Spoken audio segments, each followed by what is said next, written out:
Hi అందరికీ నమస్కారం. Ojas గంభీరా OG ఎలా ఉంది? రిలీజ్ అయింది మొదటి రోజు ఇవాళ. నిన్న ప్రీమియర్ షోలు నడిచాయి. ఇవాళ మొదటి రోజు నుంచి కూడా ఫుల్ కలెక్షన్స్తో ముందుకు సాగుతోంది. ముఖ్యంగా ప్రపంచవ్యాప్తంగా ఈ సినిమాకు ఒక మంచి బజ్ క్రియేట్ అయిందంటలో ఎలాంటి సందేహము లేదు. ఇప్పటి వరకు వచ్చి మన తెలుగు సినిమాలో ఏ హీరోకి లేనంత బజ్ ఈ సినిమాకి మాత్రమే క్రియేట్ అయింది. ఈవెన్ పవన్ కళ్యాణ్ గారి సినిమాలకు కూడా ఏ సినిమాకి లేదు. గతంలో వచ్చిన హరిహరం వీరమల్లుకు లేదు, అంతకుముందు వకీల్ సాబ్కి లేదు, భీమ్లా నాయక్కు లేదు, బ్రోకి లేదు, దేనికి లేదు. కానీ ఓజీకి మాత్రం ఆ రేంజ్ ఉంది అని మనం చెప్పాలి. ఇప్పుడు కాదు, ఎలక్షన్ ముందు నుంచి కూడా పవన్ కళ్యాణ్ ఎక్కడికి వెళ్తే అక్కడికి ఓజీ ఓజీ ఓజీ అని అరవటం అనేది సాధారణంగా మనం చూస్తున్నాం. ఈ నేపథ్యంలో ఓజీ ఎలా ఉంది? థియేటర్స్లో రిలీజ్ అయింది, బాక్స్ బద్దలవుతోందని చెప్తున్నారు. సో ఒక్క మాటలో చెప్పాలంటే పవన్ కళ్యాణ్ ఫ్యాన్స్ ఆకలి తీర్చింది అని చెప్పాలి. 10 ఏళ్ల పాటు ఇది గుర్తుండిపోతుంది. మాట్లాడుకుంటారు. ఇవాళ మనం అత్తారింటికి దారేది గురించి ఎలా మాట్లాడుకుంటున్నాం, గబ్బర్ సింగ్ గురించి ఎలా మాట్లాడుకుంటున్నాం, చాలా సినిమాల మధ్యలో పవన్ కళ్యాణ్ గారు చేసినప్పటికీ ఈ సినిమాల గురించి ఎందుకు మాట్లాడుకుంటున్నామంటే అదొక మైలురాయి కాబట్టి. అలాగే గబ్బర్ సింగ్, అత్తారింటికి దారేది లాగా ఇవాళ మనం ఓజీ గురించి కూడా రాబోయే 10 ఏళ్ల పాటు మాట్లాడుకుంటాము. ఆ రకంగా ఓజీ ఉంది అంటే ఎలాంటి సందేహము లేదు. అయితే ఎలా ఉంది అంటే కథ ఏంటి అంటే 1970-80 దశకంలో జరిగిన స్టోరీ ఇది. సో ముంబై బ్యాక్డ్రాప్ అంటే ముంబై పోర్ట్ బ్యాక్డ్రాప్లో ఈ స్టోరీ జరుగుతుంది. సో అక్కడ ముంబై పోర్టుని ఒక వ్యక్తి కలిగి ఉంటాడు. ఆ పోర్టును అతను నిజాయితీగా వ్యాపారం చేస్తూ ఉంటాడు. అయితే ఆ పోర్టుకి అనుకోకుండా ఒక స్మగల్డ్ గూడ్స్ వస్తుంది. ఆ గూడ్స్ ఏంటంటే పేలుడు పదార్థాలు. భారతదేశంలో అల్లకల్లులం సృష్టించడానికి ఉద్దేశించిన పేలుడు పదార్థాలు పొరపాటున వేరే పోర్ట్లోకి రాబోయి ఈ పోర్ట్లోకి వస్తాయి. సో దానికి రక్షకుడుగా ఉంటాడు పవన్ కళ్యాణ్ గారు. సో ఆ పోర్టుకు వచ్చిన వాటిని ఏ రకంగా విలన్లకు అందకుండా ఏ రకంగా చేశాడు, సో ఏ రకంగా భారతదేశాన్ని రక్షించాడు అనేది ప్రధానమైన ఇతివృత్తంగా సాగింది. దీనికి ఒక జపాన్ బ్యాక్గ్రౌండ్ కూడా తీసుకొచ్చారు. జపాన్ నేపథ్యం అంటే హీరోకి జపాన్ నేపథ్యం కూడా ఉంటుంది. చిన్నప్పుడు హీరో అక్కడే పెరిగి ఉంటాడు, అక్కడే సమురాయ్ విద్యలు నేర్చుకొని ఉంటాడు. సో అక్కడి నుంచి హీరో ముంబైకి వస్తాడు. అక్కడి నుంచి ముంబై నుంచి మళ్ళీ మధ్యలో కొన్నాళ్ళు అంటే ఈ ముంబై మాఫియాను గడగడలాడించిన హీరో ఆ తర్వాత కొన్నాళ్ళు 10-15 ఏళ్ల పాటు దూరం అయిపోతాడు. ఫ్యామిలీ ఇష్యూస్ వల్ల ఫ్యామిలీతో ఉండాలన్న ఉద్దేశంతో పెళ్లి చేసుకుని దూరంగా వెళ్ళిపోతాడు. ఆ తర్వాత ఈ ముంబై పోర్ట్ ఎవరిదైతే ఉందో ఆ పెద్ద మనిషిని ఇబ్బంది పెట్టే ప్రయత్నం విలన్ గ్యాంగ్ చేస్తుంది. సో ఆ చేస్తున్న క్రమంలో మళ్ళీ తిరిగి వచ్చి అలాంటోడు మళ్ళీ తిరిగి వచ్చి ఏం చేశాడు అనేది ఈ కథాగమనంగా మనం చెప్పుకోవచ్చు. అయితే ఇందులో ఓవరాల్గా చూస్తే కనుక వన్ మ్యాన్ షో అని మనం ఖచ్చితంగా చెప్పాలి. తెర ముందు పవన్ కళ్యాణ్, తెర వెనుక సుజిత్, తమన్, ఇదే స్టోరీ. సో పవన్ కళ్యాణ్ గారు ఎలా ఉండాలని ప్రేక్షకులు ఆశించారు. ఆయన అభిమానులు పవన్ కళ్యాణ్ గారు ఇలా ఉంటే బాగుంటుందని ఎప్పుడు అనుకుంటుంటారు కదా, అలానే ఇవాళ పవన్ కళ్యాణ్ గారు ఆ సినిమాలో కనపడతారు. సో పవన్ కళ్యాణ్ గారు ఫస్ట్ నేను ఒక 4 సన్నివేశాలు ప్రధానంగా ఇందులో చెప్పుకోవచ్చు అండి. పవన్ కళ్యాణ్ గారి ఎంట్రీ సన్నివేశం ఉంటుంది. ఆ ఎంట్రీ ఫైట్ ఉంటుంది. నభూతో నా భవిష్యత్తు అన్నట్టు ఉంటుంది.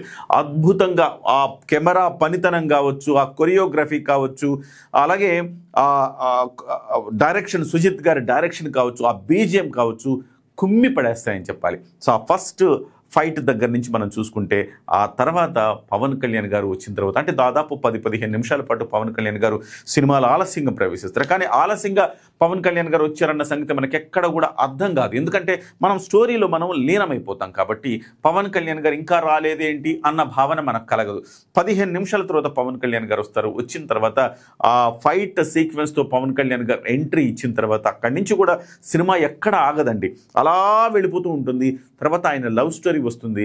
ఆయన ప్రియాంక అరుళ్ మోహన్, ఆ అమ్మాయి చాలా చక్కగా ఉంది. చూడటానికి చాలా అందంగా ఉంటుంది. అంటే మన పక్కింటి అమ్మాయి ఎదురింటి అమ్మాయి లాగా చక్కగా కనపడుతుంది.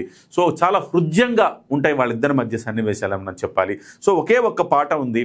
అంటే మనం టైటిల్ సాంగ్ మనం ఎలాగూ చూసాము, ఆ టైటిల్ సాంగ్ కాకుండా మళ్ళీ ఒక సువ్వి పాట ఉంది కదా, ఆ పాట మాత్రమే. ఆ తర్వాత పాటలు ఏముండవు. సెకండ్ హాఫ్ మొత్తం కూడా ఆ థీమ్ తోటి, ఆ పాట థీమ్ తోటి ఒక ఎమోషనల్గా సాగుతుంటుంది తప్ప మళ్ళీ అదనంగా ఈ స్టోరీలో అంటే టైట్ స్క్రీన్ ప్లే అనమాట.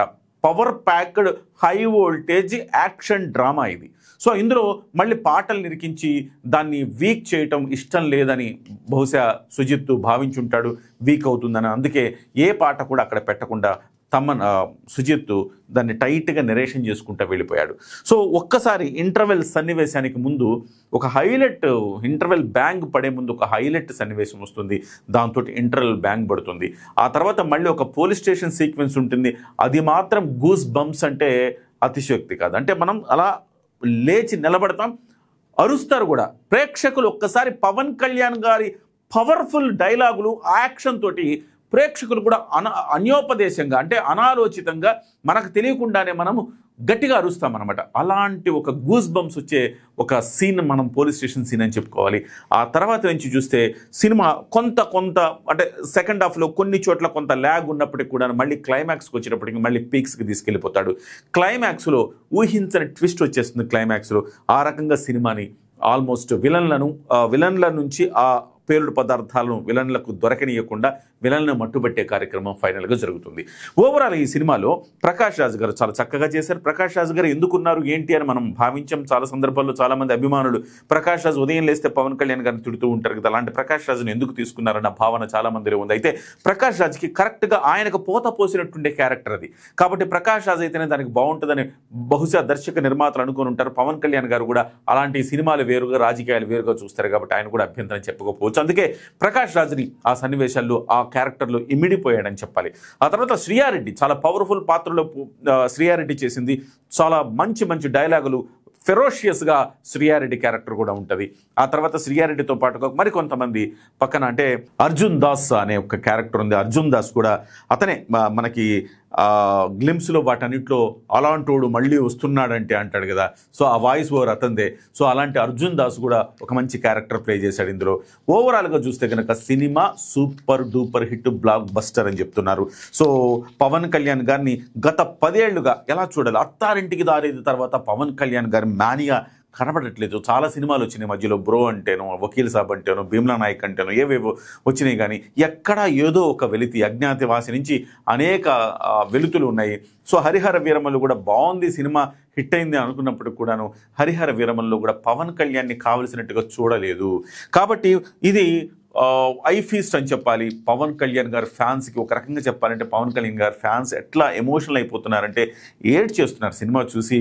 అబ్బా ఇది కదా మా బాస్ నుంచి మేము కోరుకుంటున్నది, ఇలా కదా ఉండాలని కోరుకుంటుంది, ఇన్నాళ్ళుగా మాకు కన్నుల పండుగగా ఇలాంటి సినిమా ఇచ్చారని చెప్పేసి అందరూ కూడా ఒక రకంగా ఎమోషన్ అవుతున్నారంటే సినిమా ఏ స్థాయిలో ఉందో మనం అర్థం చేసుకోవచ్చు.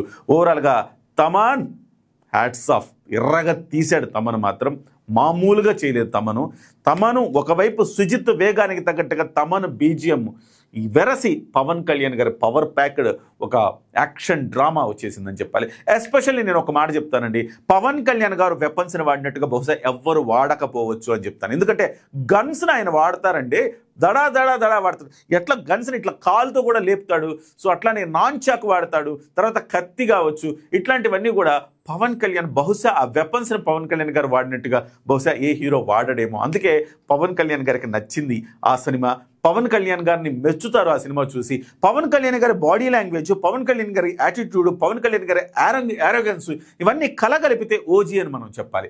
OG original gangster. ఓజస్ ఆయన పేరు వాస్తవానికి ఓజస్ గంభీర అంటే ఓజీ అనమాట. కానీ ఆయన అందరూ కూడా ముంబైలో ఒరిజినల్ గ్యాంగ్స్టర్ అంటూ ఉంటారు. సో ఆ రకంగా ఓజీ అనేది వాస్తవానికి పవన్ కళ్యాణ్ ఒరిజినాలిటీ, ఆ పవర్ ప్యాక్డ్, ఆ రౌద్రం ఉంటుంది చూసారా, ఆ రౌద్రాన్ని పండించారు పవన్ కళ్యాణ్ గారు నెక్స్ట్ లెవెల్ అని చెప్పాలి. సినిమా అయితే అద్భుతం, అదరహో అని చెప్పాలి.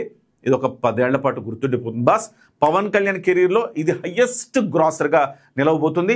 ఆల్రెడీ 150 కోట్ల రూపాయలు అడ్వాన్స్ బుకింగ్ ద్వారానే వచ్చినాయని చెప్తున్నారు. మరి ఇది ఎంతవరకు వెళుతుంది? 200, 300, 400, 500 కోట్ల రూపాయల వరకు వెళ్ళే అవకాశం ఉందని కూడా చెప్తా ఉన్నారు. మనం వేచి చూద్దాం. All the best. మీరందరూ కూడా వెళ్ళి సినిమానైతే చూడండి, ఎవ్వరూ డిసప్పాయింట్ అవ్వరు.